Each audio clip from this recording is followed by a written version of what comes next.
Hello students, आज हम solid state chapter शुरू करने वाले हैं। क्लास 12 फिजिकल केमिस्ट्री का पहला चैप्टर सॉलिड स्टेट।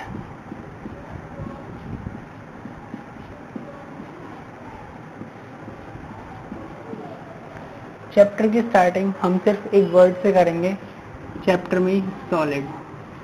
हम सब बचपन से आज तक सॉलिड के बारे में पढ़ते आए हैं।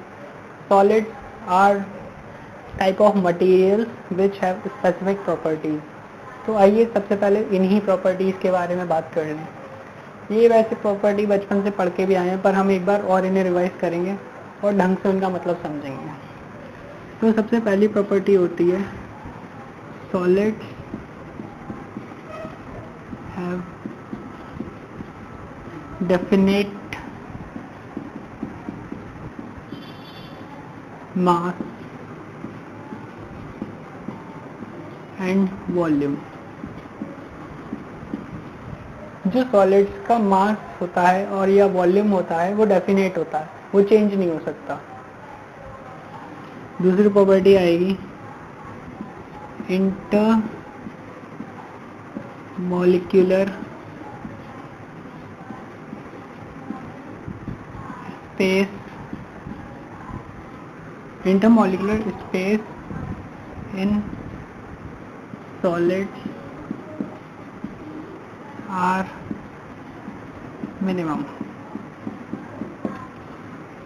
Intermolecular space in solids are minimum. ये हम मिनिमम किसके कंपैरिजन में बोल रहे हैं? लिक्विड्स और गैसेस के कंपैरिजन में।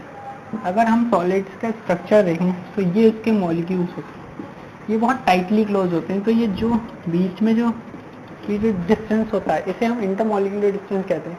मॉलिक्यूल्स के बीच में जो डिस्टेंस होता है उस इंटरमॉलिक्यूलर डिस्टेंस स्पेस कहते हैं। और ये सॉलिड्स के बीच में सबसे कम होता है, उससे ज़्यादा होता है लिक्विड्स के बीच में। ये लिक्विड का केस है, ये सॉलिड्स का केस है। और सबसे ज़्यादा होता है गैसेस के बीच में। इनका एक मॉलिक्यूल इधर है, एक मॉलिक्यूल इधर, एक मॉलिक्यूल इधर, कहीं भी हो सकता है। ये गैसेस का केस है। वैसे भी अभी हमें तो सॉलिड्स पे कंसंट्रेट करना है, तो अभी हमें इनसे कोई मतलब नहीं है।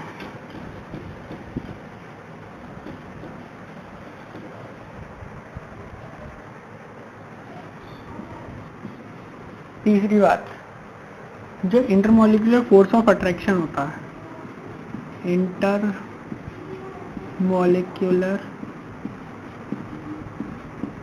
Force of attraction in solids are maximum। फिर वही बात, ये मॉलिक्यूल्स हैं, इनके बीच में जो इंटरमॉलिक्यूलर फोर्स ऑफ अट्रैक्शन होता है वो सॉलिड्स में सबसे ज़्यादा होता है, इसीलिए ये इतना क्लोज रहते हैं, जो इंटरमॉलिक्यूलर स्पेस मिनिमम बना देता है। ये दोनों प्रॉपर्टीज आपस में रिलेट करती हैं, तो आप आराम से याद रख सकते हैं। चौथी प्रॉपर्टी आएगी solids show the property of ये तीन वर्ड बहुत ध्यान से सुनिएगा, पूरी 12th निकल जाती है, बच्चे इन तीन वर्ड का मतलब नहीं बता पाते। Malleable, ductile and sonorous.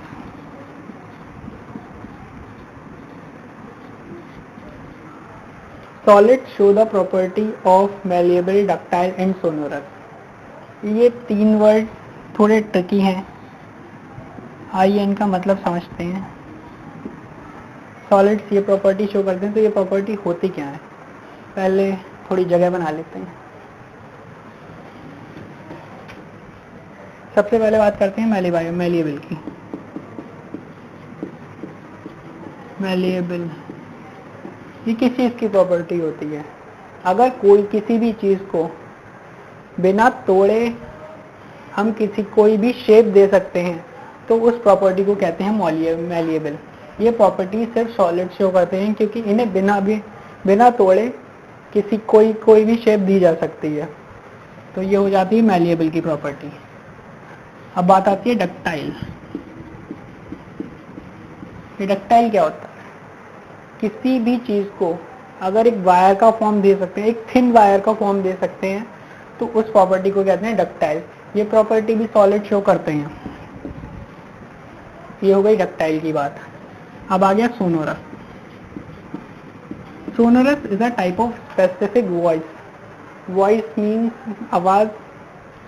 जब सॉलिड्स को आपस में रब किया जाता है या किसी भी चीज के साथ मारा जाता है, तो उनसे एक स्पेसिफिक साउंड निकलती है जिसे हम सोनोरस कहते हैं। ये प्रॉपर्टी भी सॉलिड शो करते हैं। आइए चलिए और देखते हैं, थोड़ी जगह बना लेते हैं। तो ये तो हो गई सॉलिड्स की बेसिक प्रॉपर्टीज जो हम पहले भी पढ़ते आए थे, बस हमने रिवाइज कर ली हैं ताकि आगे चैप्टर में थोड़ी आसानी रहे।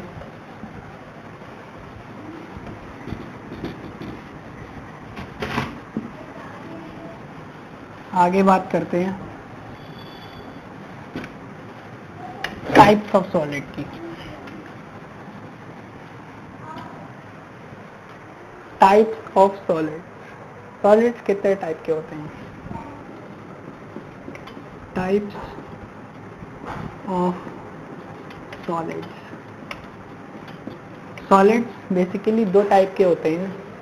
फर्स्ट होते हैं अमॉर्फस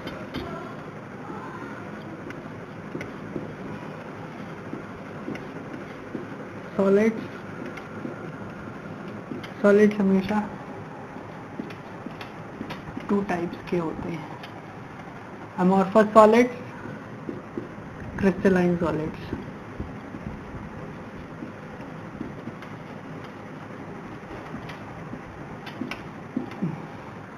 सॉलिड्स हैं ये, सॉलिड्स के दो टाइप हैं, amorphous solids and crystalline solids.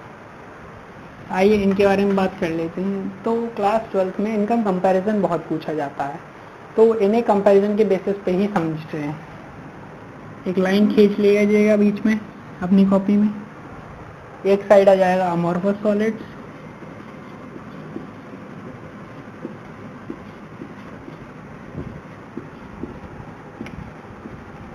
और दूसरी ओर आ जाएगा क्रिस्टलाइन सॉलिड्स।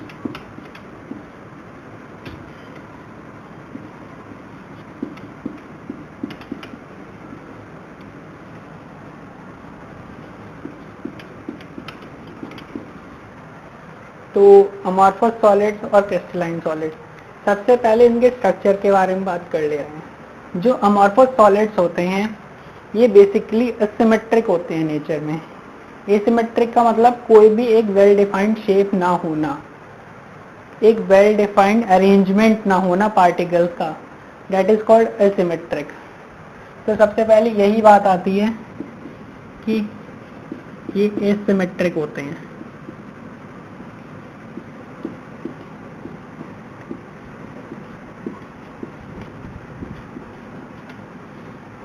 इसका मतलब लिख लीजिएगा कि एक वेल डिफाइंड अरेंजमेंट नहीं होता है पार्टिकल का। इसी के उल्टे क्रिस्टलाइन में सिमेट्रिक नेचर होता है। ये सिमेट्रिक नेचर के होते हैं।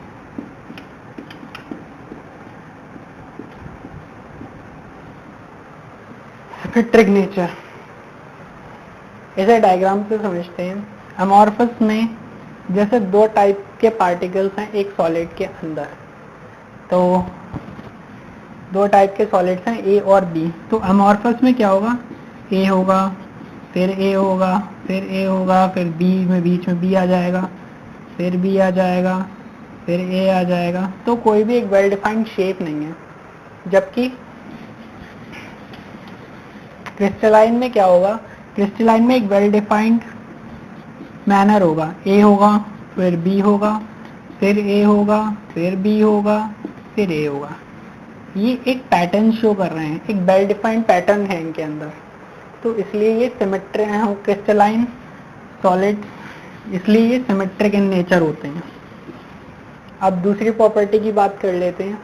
जो अमॉर्फस सॉलिड्स होते हैं वो होते हैं isotropic in nature, isotropic in nature. इसका मतलब अभी भी थोड़ी देर में समझाएंगे। दूसरे वो और उसी तरफ जो क्रिस्टलाइन सॉलिड्स होते हैं ये एन आइसोट्रोपिक होते हैं, N isotropic.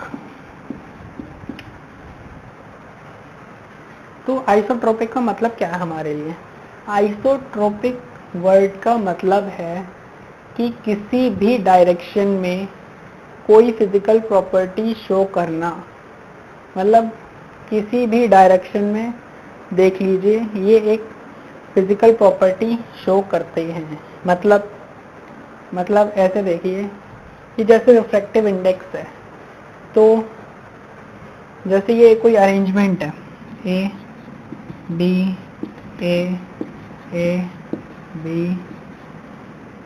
B A B, चाहे हम ऐसे देख लें, चाहे हम ऐसे देख लें, चाहे हम ऐसे देख लें, हमें जो फिजिकल प्रॉपर्टी है जैसे रिफ्रैक्टिव इंडेक्स है उसकी वैल्यू सेम मिलेगी।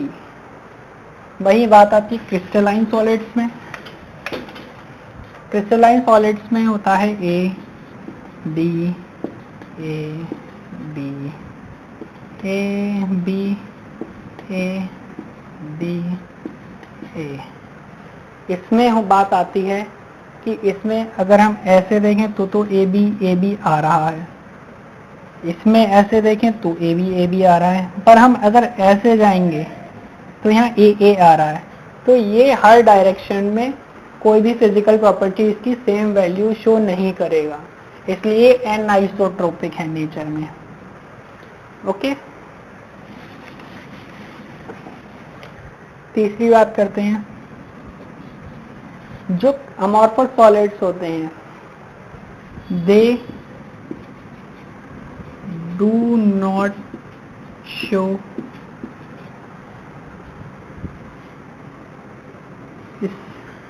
शार्प, यहाँ वर्ड करेंगे, यहाँ वर्ड यूज करेंगे sharp, sharp temperature.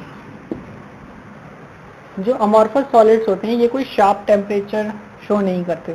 Sharp temperature मतलब शार्प टेम्परेचर नहीं, sharp boiling point and melting point. ये जो अमॉर्फस सॉलिड्स होते हैं ये उसके टेम्परेचर के लिए, ये जो अमॉर्फस सॉलिड्स होते हैं ये कोई शार्प बॉइलिंग पॉइंट या मेल्टिंग पॉइंट शो नहीं करते हैं।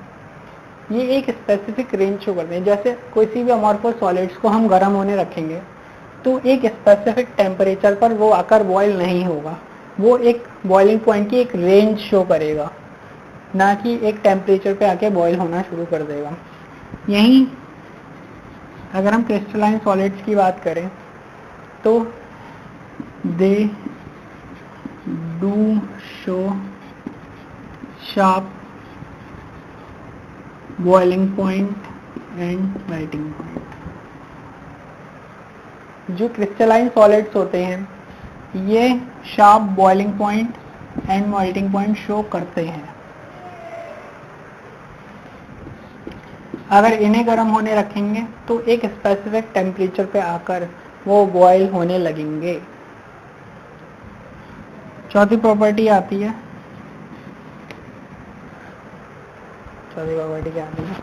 चौथी प्रॉपर्टी के बारे में बात करेंगे। जो अमॉर्फस सॉलिड्स होते हैं ये साथ में नोट करते चलिएगा। जो अमॉर्फस सॉलिड्स होते हैं ये क्लीन क्लीवेज प्रॉपर्टी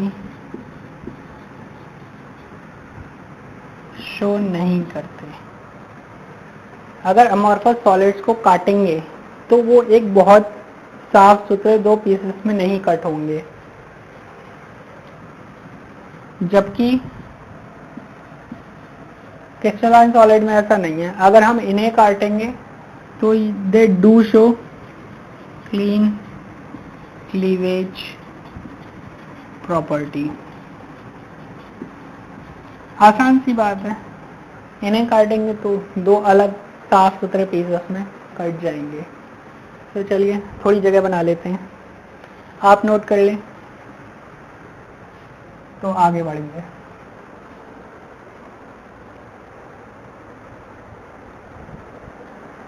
नोट कर लिया, आगे बढ़ते हैं।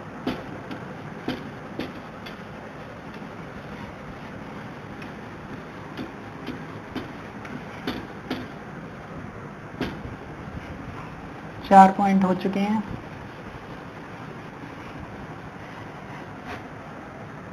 पांचवें पॉइंट के बारे में बात करते हैं। जो अमॉर्फस सॉलिड्स होता है इन्हें प्सिडो सॉलिड्स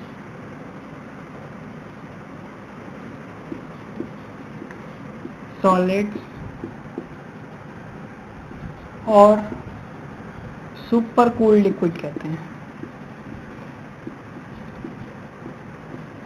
सुपर कूल लिक्विड क्यों कहते हैं?